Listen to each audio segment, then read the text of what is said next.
Olá! Na entrevista com o especialista de hoje, estamos aqui com a doutora Josiane Neves Coelho Marques, ela que é endocrinologista pela Universidade Federal de Minas Gerais e professora do curso de Medicina na Universidade Federal de Rondonópolis. Ela vai conversar com a gente hoje sobre o diabetes no contexto da pandemia pelo novo coronavírus.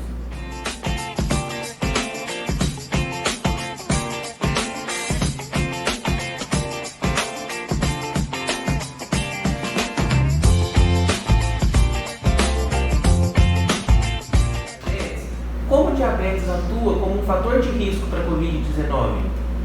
A diabetes já está também bem estabelecida como um dos grandes fatores de risco. Não que os pacientes com diabetes, eles contraiam mais, o novo coronavírus. Mas, quando o fazem, é inegável que evoluem com uma doença mais severa, tá? Por quê? Porque nesses pacientes, o processo de inflamação crônica de baixo grau, ele também existe, assim como nos pacientes obesos, por outro mecanismo, Nos pacientes obesos, pela produção das citocinas inflamatórias pelo tecido adiposo. Nos pacientes diabéticos, principalmente pela hiperglicemia. A hiperglicemia por si só, ela provoca um estresse oxidativo das células muito grande, Ela danifica a microcirculação. Por isso que esses pacientes estão mais predispostos a complicações microvasculares. E isso também acontece na microcirculação pulmonar. Então são coisas que a gente vai juntando nesse quebra-cabeça. Por que os diabéticos vão mais para a UTI e morrem mais? Por toda essa fisiopatologia que a gente já sabe bem. Então, os marcadores inflamatórios nos pacientes com diabetes, eles estão aumentados. Todos aqueles que eu citei, ferritina, VHS, PCR, interleucina 1, interleucina 6, isso é confirmado. Então, esses pacientes, tem estudos que mostram que pacientes com desglicemia, eles evoluem com uma mortalidade significativamente maior do que os pacientes normoglicêmicos, O corpo é cronicamente inflamado. Quando a gente associa essa inflamação crônica com esse potencial do coronavírus de resposta inflamatória, é aquela tempestade inflamatória que eu falei inicialmente. Por isso a grande predisposição para a evolução para SARS, a síndrome da angústia respiratória mesmo. E os pacientes pré-diabéticos, eles também têm risco aumentado para formas graves da Covid-19? Aí o potencial, teoricamente, não existem dados coletados especificamente, dos pacientes pré-diabéticos. Mas o que a gente sabe é que pacientes com pré-diabetes, eles também têm uma chance maior de evoluir com complicações microvasculares. Isso já é certo, Esses pacientes podem ter mais retinopatia, nefropatia, neuropatia. Então, se neles isso acontece, provavelmente é por causa da presença desses mecanismos já de estresse oxidativo, de aumento de citocinas, de alteração da microcirculação pela hiperglicemia. Tem um estudo, que eu até dei uma olhada com pacientes internados, para citar com vocês, que mostram que pacientes normoglicêmicos têm uma mortalidade de 6%. 6% na internação pelo novo coronavírus. E pacientes desglicêmicos, que é isso? Como isso foi avaliado? Com pelo menos 2 glicemias acima de 180. Eles têm uma taxa de mortalidade de 29%. Então a gente está comparando, Normoglicemia 6% de mortalidade, desglicemia 29%. É muita coisa.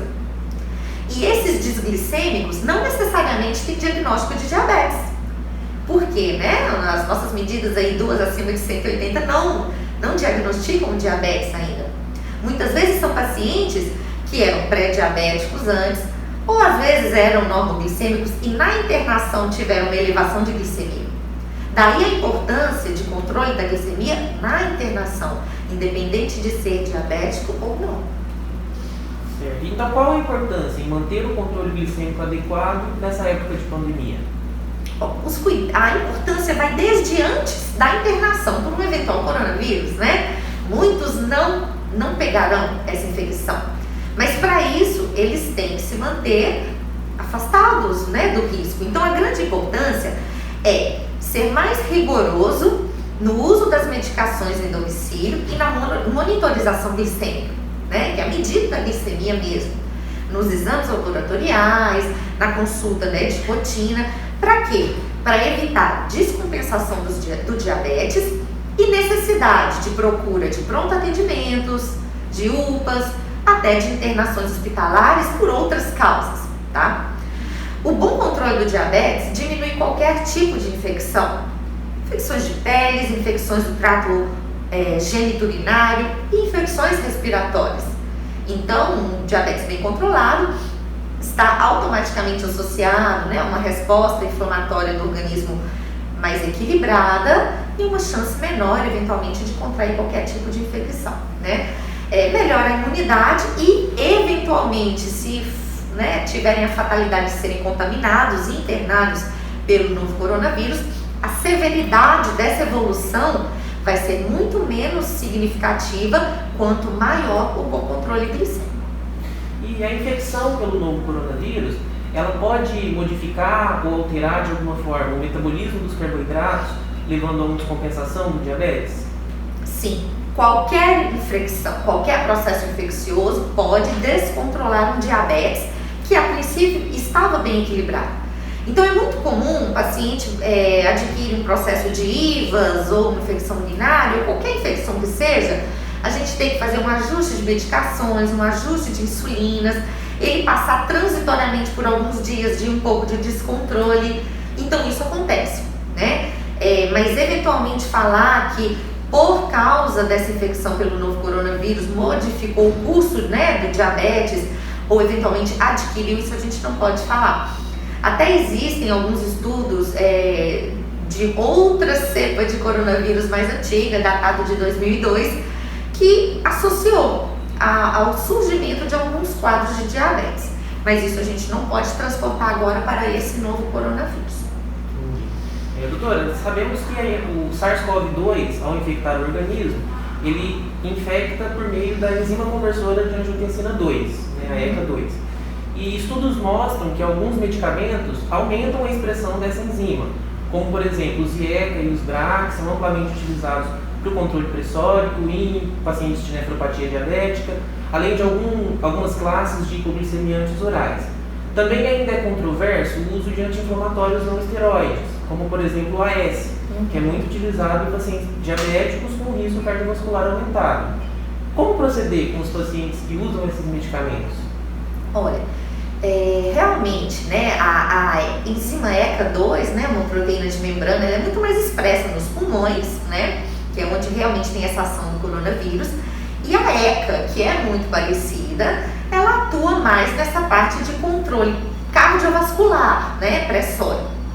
Então, os medicamentos, né, inibidores da enzima corressora, os IECA e também os BRA, né, indiretamente, bloqueadores do receptor de angiotensina, eles atuam bem mais nos receptores ECA e menos nos receptores ECA2. Esse aumento da chance de infecção ou de agravo da infecção pelo novo coronavírus é uma hipótese, isso é hipotético. A gente tem alguns conhecimentos, né, de estudo bioquímico, farmacológico e fisiológico, muitas vezes in vitro, em outros organismos, mas é muito difícil transportar isso para a prática clínica às vezes. Né? Não existem dados feitos com pacientes, testes, né, e pesquisas clínicas. Então fica tudo mais no campo hipotético da probabilidade. Então a gente está trabalhando com uma probabilidade contra uma certeza que é de outros efeitos dessas medicações muito benéficos. E a grande questão é, pacientes com duas comorbidades, diabetes e hipertensão, que estão sendo considerados grandes fatores de agravo da doença quando eles são, né, internados, hospitalizados. A gente não pode correr o risco de descompensar esses pacientes de maneira alguma. O que a Sociedade Brasileira de Diabetes recomenda é que os medicamentos sejam mantidos, tá? Dada a sua grande eficiência no controle dessas comorbidades e outras questões que a gente tem que considerar, muitas vezes a gente não consegue medicamentos substitutos Às vezes não com a mesma questão de preço e às vezes não com a mesma eficiência no tratamento. A gente submeter esses pacientes a uma janela de controle ali das comorbidades, que pode durar algumas semanas por causa de suspensão e troca de medicação, também pode ser muito deletério. A Sociedade Brasileira de Cardiologia, ela recomenda avaliação caso a caso. Então, de uma maneira geral, a recomendação que a gente tem é de manter, e caso esses pacientes tenham qualquer dúvida, eles discutirem individualmente com o médico assistente. Com relação aos anti-inflamatórios, também é algo um pouco controverso. A OMS, ela não é contrária à manutenção, dos anti-inflamatórios eventualmente em uso, mas o Ministério da Saúde orienta que sejam evitados, principalmente o ibuprofeno. Aí a gente já está com uma classe de medicamentos que talvez tenham como haver substitutos, e o impacto ali na alteração clínica não seja tão grande. Então, realmente, o que a gente está recomendando é que, salvo casos muito específicos, a gente dê prioridade a analgésicos, outros comuns, que não tenham tanta dúvida, nesse momento, ao invés de uso abusivo dos anti-inflamatórios. Então, doutora, para encerrar, qual a mensagem para deixar para os pacientes diabéticos que sejam ou não obesos nesse período de pandemia? Olha, com relação aos pacientes com diabetes, eu acho que eles estão muito ansiosos também, Porque não é fácil a gente ter uma comorbidade que já nos gera tanta angústia, algumas limitações, uma mudança de estilo de vida, muitas vezes sacrificante, e ouvir continuamente na mídia, que nós somos realmente o grupo de risco. Então, o meu conselho é esse. É tentar buscar um controle que às vezes que nunca foi conseguido antes. Às vezes a gente precisa de algo, para nos tirar ali da zona de conforto e nos dar um alerta de como aquela comorbidade que pra gente era tão, às vezes insignificante, é tão significativa, O que eu mais escutei nesse período acompanhando pacientes com diabetes mas o meu diabetes é assintomático, eu não sinto nada, não me causa nenhum sofrimento, porque eu não estou com complicações, e de repente é simplesmente um dos maiores fatores de risco para uma doença tão grave, com elevada mortalidade. Então vamos aproveitar esse susto que todos nós estamos tomando para olhar para o diabetes de uma forma diferente. Porque o diabetes é sim uma doença grave. Ela só é um pouco mal compreendida e mal conduzida, infelizmente. O sistema de saúde como um todo deveria ser mais preparado para cuidar bem dos nossos pacientes com diabetes, já que eles constituem quase 15% da população. E não é o que a gente vê muitas vezes no SUS, E às vezes até os profissionais de saúde têm dificuldades ainda em lidar com essa doença. Isso agora não vai ser mais possível. Todos nós vamos ter que nos aperfeiçoar e cuidar um pouco melhor. A mensagem de tranquilidade que eu vou tentar passar para vocês é a seguinte: se o diabetes estiver bem controlado e se as glicemias estiverem nas nossas famosas taxas, de referência, de normalidade ou de tolerância, o risco de evolução para uma forma grave da Covid-19 diminui drasticamente. Então não tenham tanto medo do diabetes, tenham medo só do diabetes descontrolado. Vamos correr um pouco atrás então desse controle, que começa em casa com a dieta, pela consulta dos médicos, especialistas, da forma como for possível, ou presencialmente ou online. E hoje em dia a gente tem tanta informação, esses pacientes têm uma doença crônica, então provavelmente já passaram por conversas aí com seus médicos assistentes, que às vezes eles têm que buscar ali na memória e tentar caprichar um pouquinho mais nesse cuidado, tá? Eu acho que é possível sim a gente cuidar melhor desse grupo de risco e principalmente passar essa mensagem, Não é o diabetes mal controlado. Então vale muito a pena esse esforço no bom controle dessa doença, tá? E o efeito a gente vai ver não só agora na pandemia, mas meses, nos próximos anos aí desse bom controle. Então a gente vai ficando por aqui. Eu gostaria de agradecer a doutora pela disponibilidade, pelas informações. Imagina, eu que agradeço. Muito obrigada. Obrigado.